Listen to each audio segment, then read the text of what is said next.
নমস্কার বন্ধুরা, আপনাদের সামনে আবারও একটা নতুন দিন নতুন সকাল নিয়ে হাজির হয়ে গেছি। আশা রাখবো অন্যান্য দিনের মতো আজকের এই দিনটাও আপনাদের ভালো লাগবে। গতকালকে বৃষ্টির দেখা নেই, ছিটে ফোঁটাটুকু হয়েছে, তবুও প্রচণ্ড পরিমাণে ঝোড়ো হাওয়া বইছিল। তো সেই জন্য সকালবেলা ঘুম থেকে উঠে যখন দেখি বাড়ি ঘরদোর তো প্রচণ্ড পরিমাণে নোংরা হয়ে আছে, তার সাথে সাথে ঘরের বাইরেরটাও গাছের শুকনো পাতা পড়ে একেবারে ভর্তি হয়ে গেছিল। তো সেগুলো সব পরিষ্কার করে ঘরটোর মুছে আসতে অনেকটাই দেরি হয়ে গেছিলো। তো সকালবেলা সেই জন্য আর কোনো রকমে ভিডিও করতে পারিনি। এখন স্নান করে ছাদে এসেছি, ভাবলাম যে আপনাদের সঙ্গে তো কিছু না কিছু একটু শেয়ার করতেই হবে। প্রত্যেক দিন যদি কিছু না কিছু শেয়ার করি তাহলে কিন্তু মনটা যেন সারাদিনে মনে হয় কিছু একটা, মানে যতই বাড়ির কাজ করি না কেন মনে যেন একটা খুঁতখুঁত থেকেই যায় যে যা আজকে কোনো রকম ভিডিও দিতে পারলাম না। তো সেই জন্য ভাবলাম যে স্নান যখন হয়ে গেছে তখন এখান থেকেই আমি আজকে ভিডিওটা স্টার্ট করব। জামা কাপড় শুকোতে দিয়ে ঠাকুরের পুজো টুজো দিয়ে রান্নাঘরে চলে এসেছি। আজকে একেবারে সিম্পল কিছু রান্না করে নেব। কিছু রান্না হয়ে গেছে, আর বাদবাকি এদিকে ডিমটা সেদ্ধ করতে বসিয়েছি, ডিমের ঝোল হবে, আর ওদিকে লাউটাও হয়ে গেছে। গরমের দিনে কিন্তু এই লাউ, চাল কুমড়ো, ঝিঙে এইসব খাওয়া হালকা মশলা দিয়ে কিন্তু ভীষণ ভালো। এই গরমের সময়ে একেবারেই বেশি তেল মশলা রিচ রান্না তো খাওয়া একেবারেই উচিত নয়। তো দুপুরের খাওয়া দাওয়া শেষ করে এখন বিকেল হতে যাচ্ছে। কালকে যদিও বা একটু বৃষ্টি হয়েছিল, তবুও যেন আজকে গরমের শেষ নেই, মানে সে গরম যেন আরও যেন বেশি বেড়ে গেছে। তো সেই জন্য দুপুরের দিকে একটু রেস্ট নিয়ে জামা কাপড়গুলো তুলে এনে ওগুলোকে গুছিয়ে রাখবো, কারণ এই সময়ও বাইরে বেরোনো যাচ্ছে না। বাইরেরও কিছু কাজকর্ম আমার থাকে, তো সেগুলো এখন করব না। ভাবছি বেলাটা একেবারেই গড়িয়ে যাক, সন্ধে হওয়ার ঠিক আগেই গিয়ে বাইরের যে কাজগুলো থাকে ওগুলোকে মিটিয়ে নেব। এখন ঘরের মধ্যে কাজগুলো শেষ করে নিই। কাজ তো প্রত্যেক দিন প্রচুর পরিমাণে থাকে একটা ঘরের। আপনারা যারা গৃহবধূ অবশ্যই জানেন, যতই কাজ গুছিয়ে আসুন না কেন মনে হয় যেন এটা বাকি থেকে গেল, ওটা বাকি থেকে গেল। কিন্তু প্রত্যেক দিন যদি কিছু কাজ করে নেওয়া যায় তাহলে কিন্তু অনেকটাই সুবিধা হয়। আসলে একসঙ্গে যদি অনেকটা কাজ জমে যায় তাহলে একদিনে করা সম্ভব নয়। ছোট বাচ্চা সামলে আর এই প্রচণ্ড গরমের মধ্যে তো অসম্ভব। সেই জন্য নিজের শরীর বা পরিবেশ পরিস্থিতি সব কিছু বুঝেই প্রত্যেক দিন কিছু করে এক্সট্রা কাজ বাড়ির করে রাখা ভালো। তো এদিকে আলনাটা আরেকটু গুছিয়ে নেব। আমার এই আলনাটাকে নিয়ে হয়েছে যত সমস্যা।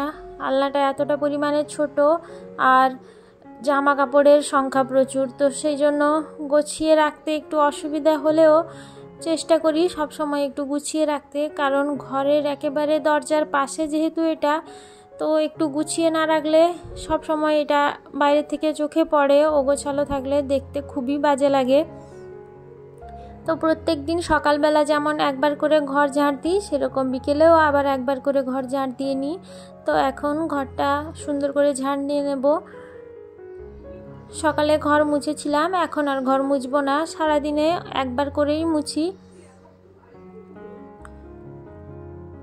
আসলে রাস্তার পাশে ঘরটা হওয়ার জন্য প্রচুর পরিমাণে ধুলো হয়, তো সেই জন্য দুবেলা করে ঝাড় না দিলে সে পা যেন কোথাও একটু জল পড়ে গেলে যদি সেই জল পায়ে চলে যান তাহলে পুরো কাদা হয়ে যায়। যতই ঘরটা প্রত্যেক দিন মুছি না কেন ভালো করে যদি ঝাড় দিয়ে নিই তাহলে বেশ ভালো লাগে, ঘরটা হাঁটতেও ভালো লাগে। আর বাচ্চা যেহেতু ছোট, তো ও তো সারাক্ষণ মেঝেতেই লাফালাফি ঝাঁপাঝাঁপি করতে থাকে, তো সেই জন্য ঘরটা একটু ঝাড় দিয়ে নেব। আসলে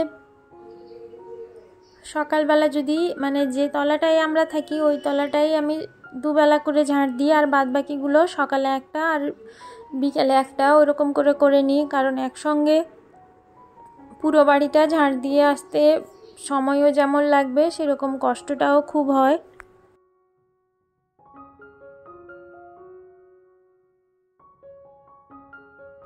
এবার বিছানা একটু গুছিয়ে নিচ্ছি।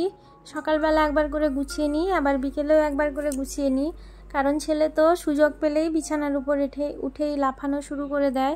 তো সেই জন্য সকাল বিকাল দুবেলা করেই বিছানাটা গুছিয়ে নিই। কোনো সময় যদি বিকেলে না হয় তাহলে রাত্রে শোবার আগে একবার করে ঝেড়ে নিই। আসলে সারাদিন পরিশ্রম ক্লান্তি কিন্তু প্রত্যেকটা মানুষের এই ঘুমানোর কাছেই আছে, মানে প্রত্যেকটা মানুষই সারাদিন যে পরিশ্রম করে আসে সেটা ঘুমোলেই তার পরিশ্রম বা ক্লান্তিটা কেটে যায়। তো সেই ঘুমানোর জায়গাটা যদি ভালো না হয় তাহলে কিন্তু প্রচণ্ড অসুবিধে হয়। সেই জন্য বিছানাটা যদি সুন্দর করে থাকে তাহলে কিন্তু আমার বেশ ভালো লাগে। এবার বিকেলবেলা হয়ে গেছে, গাছগুলোতে একটু জল দিয়ে দেব। আসলে রান্না করার পর আজকে আর রান্নাঘরটা পরিষ্কার করিনি। যখন ছাদে এসেছিলাম জামা কাপড়গুলো তুলতে তখন দেখলাম যে গাছগুলো রোদে অবস্থা খুব খারাপ হয়ে গেছে। তখন ভাবলাম যে না, আগে জলটা দিয়ে আসি ছাদে, তারপরে না হয় ঘরের ভিতরের কাজগুলো করব। কারণ এত রোদে তো ছাদের উপরে যেহেতু অল্প মাটি নিয়ে টবে গাছগুলো লাগানো আছে, ওই জন্য অতিরিক্ত গরম ওরা সহ্য করতে পারে না। তো সেই জন্য পাম্পও চালানো হয়েছিল, জলটাও ঠান্ডা ছিল। সেই জন্য ভাবলাম গাছগুলোতে জল দিয়ে দিই। আর এই সময় দেখছি ছাদে কি সুন্দর হাওয়া হচ্ছে, তো সেই হাওয়াও একটু ঘুরে নিলাম। যতক্ষণ না বালতিতে জলটা ভর্তি হচ্ছে ততক্ষণ একটু হাওয়াটাও খেয়ে নিলাম। এবার বাদ বাকি যে গাছগুলোতে জল দেওয়ার আছে সেগুলো দিয়ে এবার চলে যাব নিচে। রান্নাঘরটা পরিষ্কার করতে হবে, কারণ আবার রাত্রে রান্নাবান্না তো আছেই। তো তার আগে রান্নাঘরটা পরিষ্কার পরিচ্ছন্ন করে নিতে হবে। ছোট রান্নাঘর তো এলোমেলো অগোছালো নোংরা হয়ে থাকলে পরে যখন রান্না করতে আসি তখন কিন্তু খুবই বাজে লাগে। ওই জন্য রান্নাঘরটা প্রত্যেকবার সকালে হোক দুপুর হোক কিংবা রাতে রান্না করার আগে রান্নাঘরটাকে ভালো করে পরিষ্কার করে দিই। বন্ধুরা, আমার ব্লগ আপনাদের কেমন লাগলো অবশ্যই আমাকে কমেন্ট করে জানাবেন। আর আমার ব্লগ যদি আপনাদের ভালো লেগে গিয়ে থাকে তাহলে আমার চ্যানেলটিকে সাবস্ক্রাইব করে আমার পাশে থেকে যাওয়ার অনুরোধ জানাবো। আর যারা এখনও পর্যন্ত আমার চ্যানেলটিকে সাবস্ক্রাইব করেননি তাদের প্রত্যেককেই আমি জানাবো, প্লিজ আমার চ্যানেলটিকে সাবস্ক্রাইব করে আমার পাশে থাকুন, আমার সাথে থাকুন, যাতে আমি আমার এই পথ চলাটা সুন্দরভাবে করতে পারি। আপনাদের সহযোগিতা ছাড়া কিন্তু এটা একেবারেই সম্ভব নয়।